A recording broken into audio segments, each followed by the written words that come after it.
2025 पर 10 रुपए कटौती की मांग पेश करता हूं। 9 मिनट बोलना आपको। आपको समय दिया गया है राष्ट्रीय जनता दल को 9 मिनट का। महोदय, नहीं बोलना चाहते हैं? अध्यक्ष महोदय, बैठ जाइए। अध्यक्ष महोदय, ये द्वितीय अनुपूरक बजट पेश किया गया है। प्रस्ताव सरकार के द्वारा पेश किया गया है। प्रथम जो बजट था, मूल बजट, उसमें लगभग 3.16 लाख करोड़ का प्रावधान था। यह बजट लगभग 92,000 करोड़ का प्रस्तावित प्रावधान है।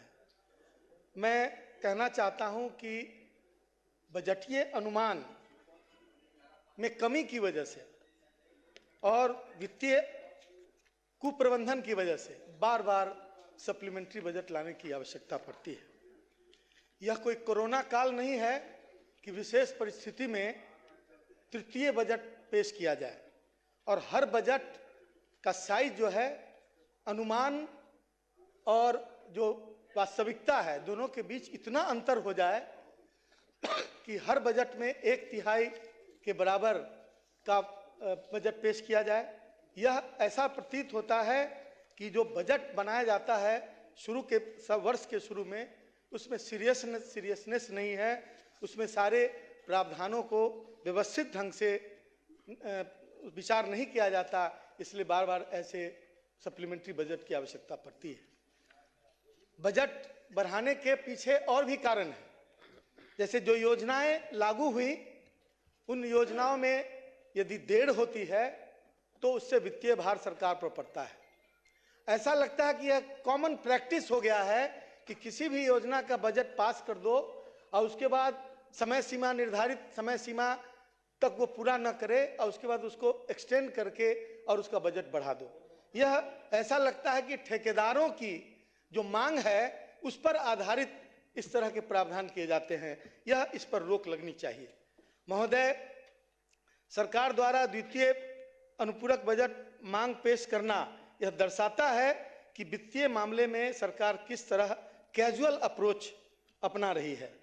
प्रथम अनुपूरक बजट मांग के बाद दूसरा अनुपूरक बजट इस बात का प्रमाण है। मूल बजट की राशि, जिसमें कौन सी ऐसी परिस्थिति उत्पन्न हो गई कि बार बार बजट लाने की आवश्यकता पड़ गई। Fiscal responsibility and budget management act 2003 भी इस तरह के प्रावधान विशेष परिस्थिति में इस तरह की इजाजत देता है।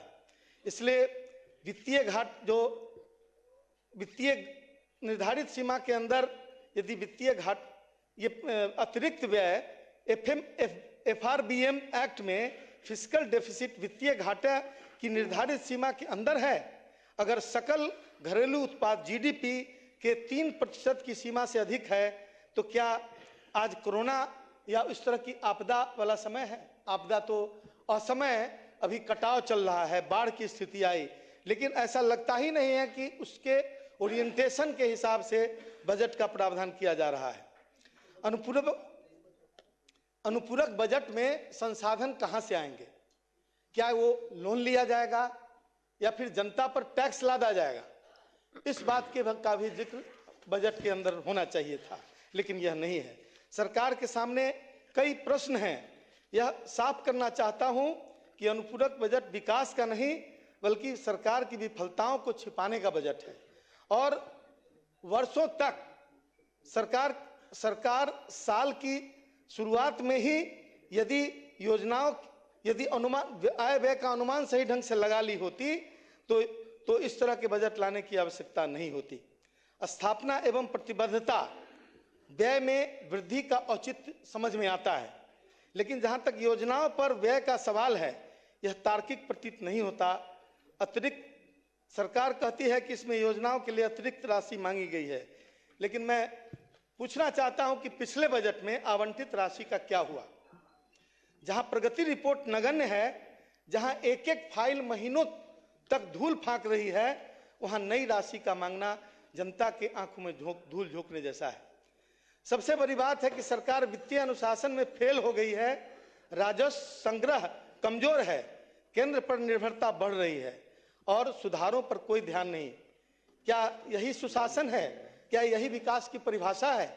मेरा मानना है कि बजट केवल आंकड़ों का खेल नहीं होता, बल्कि यह सरकार की नीयत का आईना होता है। लेकिन यह अनुपूरक बजट से स्पष्ट दिखाई पड़ता है कि सरकार के पास न दृष्टि है, न योजना है, न जिम्मेवारी दिखाई पड़ रही है। राज्य के स्कूलों के हालात खराब हैं, शिक्षकों की कमी, अस्पताल में दवाओं की सुविधा में कमी, लेकिन बजट में इन जरूरतों को बहुत प्राथमिकता नहीं दी गई है। पिछले आवंटनों का हिसाब नहीं दिया गया, न ही निगरानी व्यवस्था को मजबूत की गई, न जवाबदेही। फिर से अतिरिक्त राशि की मांग का मतलब है कि सरकार भ्रष्टाचार और लीकेज पर नियंत्रण करने में असफल है। यह बजट बाढ़, सूखा, शहरों की यातायात एवं जल प्रबंधन की समस्या, ग्रामीण सड़कों के रखरखाव पर सरकार के पास कोई ठोस उत्तर नहीं है, जबकि जनता इन्हीं मुद्दों से परेशान है। सरकार विकास से ज्यादा राजनीतिक लाभ को ध्यान में रखकर निर्णय ले रही है। चुनाव को प्रभावित करने के लिए योजना बनाई जा रही है। महिला रोजगार योजना स्वागत योग्य है, लेकिन महिला रोजगार योजना की सस्टेनेबिलिटी क्या होगी, उसकी फाइनेंशियल सस्टेनेबिलिटी, आगे वह कैसे चलेगा?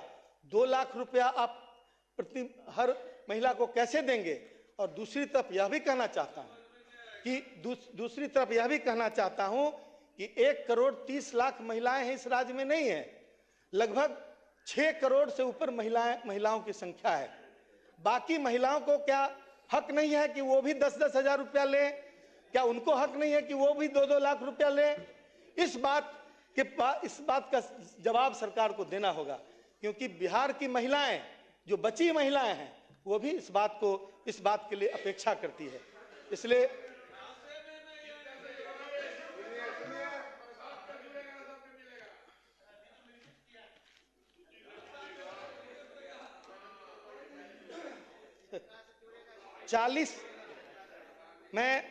मैं कुछ बिंदुओं की तरफ ध्यान दिलाना चाहता हूं। 40 लाख लोग बिहार में ऐसी बस्ती में रहते हैं जिनकी संख्या 100 से अधिक है और उनकी कनेक्टिविटी अभी तक मुख्य सड़क से नहीं हो पाई। क्यों नहीं हो पाई है? क्योंकि सरकारी जमीन नहीं है, उनके पास पैसा नहीं है जमीन खरीदने के लिए।